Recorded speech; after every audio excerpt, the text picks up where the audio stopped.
బయటకు ఎక్కువగా వస్తూ ఉన్నాయి. ఎస్, స్వర్ణలింగం మీ అందరికీ బాగా తెలుసు. శ్రీలంక అటు తమిళనాడు ఒక ప్రముఖ పారిశ్రామికవేత్త కుమార్తె సంగీత, అందరూ కూడా సంగీత స్వర్ణలింగం అంటూ కూడా పిలుస్తారు. సో వారికి యూరప్ లాంటి కంట్రీస్లో చాలా కంపెనీస్ ఉన్నాయి. వాళ్ళ ఫ్యామిలీస్ అందరూ కూడా యూరోప్లోనే సెటిల్డ్ అయిపోయారు. అయితే రీసెంట్గా విజయ్తో విడాకులు వచ్చిన తర్వాత పిల్లలతో కలిసి సంగీత కూడా బ్రిటన్లోనే ఉంది. అయితే మళ్ళీ ఇప్పుడు సంగీతాన్ని ప్రముఖ తమిళనాడు ఇండస్ట్రీకి సంబంధించిన ఒక నటి మళ్ళీ తమిళనాడుకు తీసుకొచ్చి బీజేపీ పార్టీలోకి చేర్చేందుకు మంతనాలు జరుగుతున్నాయంటూ కూడా చెప్తున్నారు. ఇక బీజేపీ ఐడియాలజీకి విజయ్ దళపతి చాలా వ్యతిరేకి. అతను ఎలక్షన్ క్యాంపెయినింగ్లో కూడా ఇదే చెప్పాడు, నేను బీజేపీ ఐడియాలజీని అస్సలు నమ్మను, నాకు నచ్చదు అనుకో. అలాంటిది ఇప్పుడు బీజేపీ పార్టీలోకి సంగీత వెళ్తుందంటే కొంతమంది విశ్లేషకులు ఏం చెప్తున్నారంటే రాజకీయంగా విజయ్ని దెబ్బ కొట్టలేకపోయారు, మెజార్టీ వచ్చేసింది, గవర్నమెంట్ని ఫామ్ చేసేశాడు. సో ఇక ప్రజల్లో అతన్ని రాజకీయ నాయకుడిగా చంపాలంటే అతని వ్యక్తిగత విషయాల్ని లేదంటే అతని ఇమేజ్ని అవి మాత్రమే డ్యామేజ్ చేస్తే ప్రజల దగ్గరన అతన్ని బ్యాట్ చేయవచ్చని కొంతమంది ప్రయత్నాలు చేస్తున్నారంటూ కూడా తమిళనాడుకి సంబంధించిన కొంతమంది విశ్లేషకులు చెప్తున్నారు. ఇక తమిళనాడు పాలిటిక్స్ చూసుకుంటే రీసెంట్గా టీవీకే పార్టీ అక్కడ మెజార్టీ రాకపోయినా టు కాంగ్రెస్, సిపిఎం, సిపిఐ లెఫ్ట్ పార్టీస్తో గవర్నమెంట్ని అక్కడ ఫామ్ చేశాయి. ప్రస్తుతం అక్కడ గవర్నమెంట్ టీవీకే పార్టీది చాలా వేగంగా నడుస్తూ ఉంది. రీసెంట్గా 30 మంది ఐఏఎస్ ఆఫీసర్స్ని కూడా బదిలీ చేశాడు. సో ఒక రకంగా చెప్పాలంటే తమిళనాడు రాష్ట్ర వ్యాప్తంగానే కాదు, సౌత్లోనే కాదు, విజయ్ గురించి యావత్ దేశమంతా మాట్లాడుకుంటుంది. సో విజయ్ని దెబ్బకొట్టడానికి ఒక పక్క టీఎంకే పార్టీ, అన్నా టీఎంకే పార్టీ, ఇప్పటికీ అన్నా టీఎంకే పార్టీ దెబ్బకొట్టేశాయి.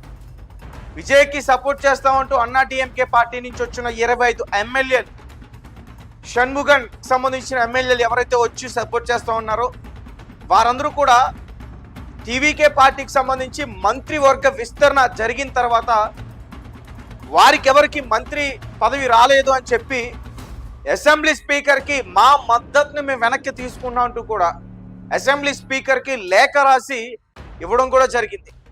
అలాగే మరికొంతమంది వారి యొక్క పదవులకి రాజీనామా చేశారు.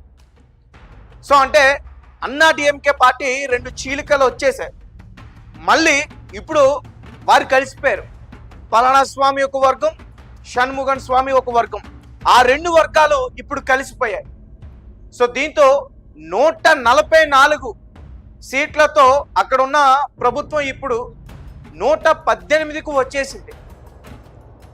ఎందుకంటే మిగతా కొంతమంది ఎమ్మెల్యేలు పార్టీ మారిపోయి రాజీనామా చేశారు. సో వారి గురించి పక్కన పెట్టేస్తే ఇప్పుడు మళ్ళీ మెజార్టీ ఫిగర్ దగ్గర ఉంది ఇప్పుడు విజయ్ ప్రభుత్వం. సో అంటే ఎలా అంటే ఒక 2 సీట్లు అటు ఇటైనా కానీ గవర్నమెంట్ కూలిపోయే పరిస్థితి అక్కడ ఉంటుంది. సో దానికోసం విజయ్ గవర్నమెంట్ని డ్యామేజ్ చేయడానికి ఇటు డిఎంకే పార్టీ, అన్నా డిఎంకే పార్టీ మంత్రాలు జరుగుతున్నాయంటూ ఒక వార్త. ఇంకొక పక్క డిఎంకే పార్టీ బీజేపీతో చెలిమి చేస్తుంది, మళ్ళీ కలిసి మళ్ళీ అక్కడ పని చేయబోతున్నాయంటూ కూడా ఒక వార్త బయటకు వస్తుంది. నిజానికి డిఎంకే పార్టీకి సంబంధించి వారు సనాతన ధర్మానికి వ్యతిరేకులు. అలాంటిది బీజేపీ పార్టీతో కలుస్తున్నారంటే అంటే ఏదో ఒక వ్యూహంతోనే రాజకీయంగా వీరికి ఓట్లు అడిగేటప్పుడు మాత్రమే మతాలు కావచ్చు, కులాలు కావచ్చు, ప్రజా సమస్యలు కావచ్చు, అవి జరిగిపోయిన తర్వాత అధికారం కోసం వారు వీటినేమి కూడా పట్టించుకోరు. ఒకవేళ డిఎంకే పార్టీ బీజేపీతో చేతులు కలిపితే డిఎంకే పార్టీ పూర్తిగా భూస్థాపితం అయిపోతుంది తమిళనాడులో, రైట్. ఇక విజయ్ వైఫ్ సంగీతకి బీజేపీ పార్టీలోకి తీసుకురావడానికి ఒక పర్సన్ ఖుష్బూ, ఆమె ఆల్రెడీ ఇంతకుముందు కాంగ్రెస్లో నాయకురాలుగా ఉన్నారు. ఇప్పుడు ఖుష్బూ గారు సంగీత గారితో మాట్లాడే ప్రయత్నాలు చేస్తున్నారంట. ఆమెని బ్రిటన్ నుంచి మళ్ళీ ఇక్కడికి తీసుకొచ్చే ప్రయత్నాలు చేస్తున్నారంట బీజేపీ పార్టీలో జాయిన్ చేయించడానికి. సో క్లియర్గా దీని గురించి నేను చెప్పేందుకు ప్రయత్నిస్తా. చాలా రూమర్స్ వస్తూ ఉన్నాయి, చాలా గాసిప్స్ వస్తూ ఉన్నాయి. మరి వీటన్నిటిలో కూడా ఎంతవరకు వాస్తవాలు ఉన్నాయి అనే దాని గురించి నేను క్లియర్గా వివరించే ప్రయత్నం చేస్తాను. ఎన్నికలకు ముందు విజయ్ వ్యక్తిగత జీవితం చుట్టూ అనేక ఊహాగానాలు వినిపించిన సంగతి అందరికీ తెలిసిందే. తన భర్తకు ఓ ప్రముఖ నటితో సన్నిహిత సంబంధాలు ఉన్నాయని సంగీత ఆరోపించడం. ఆ ప్రముఖ నటి ఎవరో కాదు, త్రిష గారు.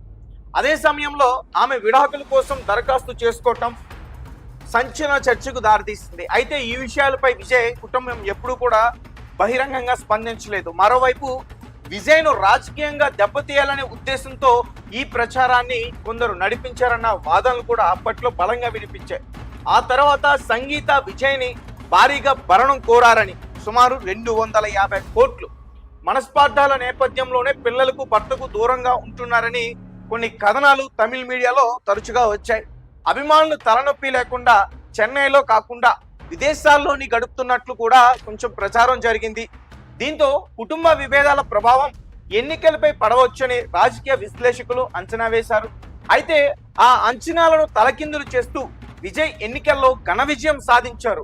ఎవరు కూడా ఊహించలే విజయ్ దళపతికి అన్ని సీట్లు వస్తాయని.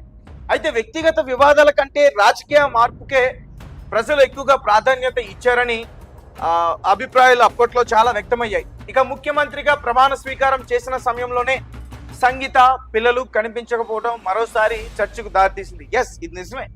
ఆ రోజు ప్రమాణ స్వీకారం చేసే టైంలో సంగీత, ఇటు విజయ్ ఎవరైతే కుమారులు ఉన్నారో 2 బిడ్డలు, దివ్య సాషా కావచ్చు, జేసన్ సంజయ్ కావచ్చు, వారు కూడా కనిపించలే. సో ఇప్పుడు అదే కుటుంబం వ్యవహారం మరోసారి వార్తల్లోకి వచ్చినట్లు తెలుస్తుంది. సంగీత బీజేపీలోకి చేరే అవకాశాలపై చెన్నై రాజకీయ వర్గాల్లో గుసగుసలు, గాసిప్స్ వినిపిస్తున్నాయంటూ ముఖ్యంగా బీజేపీకి చెందిన ఒక ప్రముఖ నటి, ఆ ప్రముఖ నటి ఎవరో కాదు, ఖుష్బు గారు. సో జాతీయ స్థాయి నాయకురాలు ఈ చేరిక కోసం తెర వెనుక ప్రయత్నాలు చేస్తున్నట్లు ప్రచారం జరుగుతుందని చెప్తున్నారు. అయితే రాజకీయ పరిశీలకుల అభిప్రాయం ప్రకారం విజయ్ రాజకీయంగా బలపడుతున్న తరుణంలో ఆయన కుటుంబానికి చెందిన ఎవరైనా ప్రత్యర్థి రాజకీయ శిబిరంలో చేరితే అది సహజంగానే చర్చనీయాంశం అవుతుందని భావిస్తున్నారు. మరోవైపు విజయ్ వ్యక్తిగత ఇమేజ్ని దెబ్బతీయడం, లేదంటే ఆయన రాజకీయ ప్రస్థానాన్ని ఇబ్బందుల్లోకి నెట్టే ప్రయత్నంలో భాగంగానే ఈ ప్రచారం ఉండవచ్చునని కొంతమంది విశ్లేషకులు అభిప్రాయపడుతూ ఉన్నారు. ఏదేమైనప్పటికీ విజయ్ని దెబ్బతీయాలని చెప్పి అక్కడ కొన్ని పార్టీలు కావచ్చు, ఒకటి డిఎంకే, 2 అన్నా డిఎంకే, అలాగే బీజేపీ. సో విజయ్ని పూర్తి స్థాయిలో దెబ్బతీయాలని చెప్పి గట్టిగానే ప్రయత్నాలు జరుగుతూ ఉన్నాయి. ఇక సంగీత స్వర్ణలింగానికి సంబంధించి బీజేపీలోకి వస్తుందని అయితే మాత్రం నాకు అనిపించట్లేదు. ఎందుకంటే తమిళనాడులో ఎక్కువగా ప్రాంతీయతకు విలువలు ఇచ్చేవారు ఉంటారు. ఫస్ట్ వారికి ప్రాంతమే ముఖ్యం, తర్వాత ఏదైనా సరే. వారి చరిత్ర కూడా చూసుకుంటే అలానే ఉన్నాయి మొత్తం కూడా. సో అలా ఈమె అంటే పూర్తిగా తమిళనాడుకు చెందిన మహిళ కాదు ఆమె, శ్రీలంక దగ్గర నుంచి వలస వచ్చిన వారు. కాబట్టి అటు బీజేపీలోకి వచ్చినా పెద్ద ఎఫెక్ట్ ఏమి ఉండదని అయితే మాత్రం నాకు అనిపిస్తుంది. సో మీ కామెంట్స్ ఏంటి? ఒకవేళ సంగీత బీజేపీ పార్టీలోకి వస్తే విజయ్కి రాజకీయంగా ఏమైనా ఇబ్బందులు కలిగే అవకాశం ఉంటుందా అనే దాని గురించి కామెంట్ సెక్షన్లో నాకు తెలియపరచండి. టీవీకే పార్టీ అధ్యక్షుడు దళపతి విజయ్, వారి వైఫ్ సంగీత స్వర్ణలింగం ఇప్పుడు బీజేపీ పార్టీలోకి చేరుతుందనే వార్తలు బయటకు ఎక్కువగా వస్తూ ఉన్నాయి. ఎస్, స్వర్ణలింగం మీ అందరికీ బాగా తెలుసు. శ్రీలంక అటు తమిళనాడు ఒక ప్రముఖ పారిశ్రామికవేత్త కుమార్తె సంగీత. అందరూ కూడా సంగీత స్వర్ణలింగం అంటూ కూడా పిలుస్తారు. సో వారికి యూరోప్ లాంటి కంట్రీస్లో చాలా చాలా కంపెనీస్ ఉన్నాయి. వాళ్ళ ఫ్యామిలీస్ అందరూ కూడా యూరోప్లోనే సెటిల్డ్ అయిపోయారు. అయితే రీసెంట్గా విజయ్తో విడాకులు వచ్చిన తర్వాత పిల్లలతో కలిసి సంగీత కూడా బ్రిటన్లోనే ఉంది. అయితే మళ్ళీ ఇప్పుడు సంగీతాన్ని ప్రముఖ తమిళనాడు ఇండస్ట్రీకి సంబంధించిన ఒక నటి మళ్ళీ తమిళనాడుకు తీసుకొచ్చి బీజేపీ పార్టీలోకి చేర్చేందుకు మంతనాలు జరుగుతున్నాయంటూ కూడా చెప్తున్నారు. ఇక బీజేపీ ఐడియాలజీకి విజయ్ దళపతి చాలా చాలా వ్యతిరేకి. అతను ఎలక్షన్ క్యాంపెయినింగ్లో కూడా ఇదే చెప్పాడు, నేను బీజేపీ ఐడియాలజీని అస్సలు నమ్మను, నాకు నచ్చదు అనుకో. అలాంటిది ఇప్పుడు బీజేపీ పార్టీలోకి సంగీత వెళ్తుందంటే కొంతమంది విశ్లేషకులు ఏం చెప్తున్నారంటే, రాజకీయంగా విజయ్ని దెబ్బ కొట్టలేకపోయారు, మెజార్టీ వచ్చేసింది, గవర్నమెంట్ని ఫామ్ చేసేశాడు.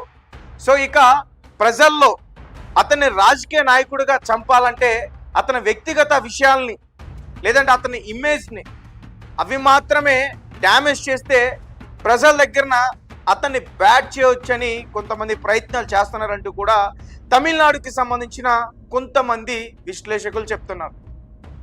ఇక తమిళనాడు పాలిటిక్స్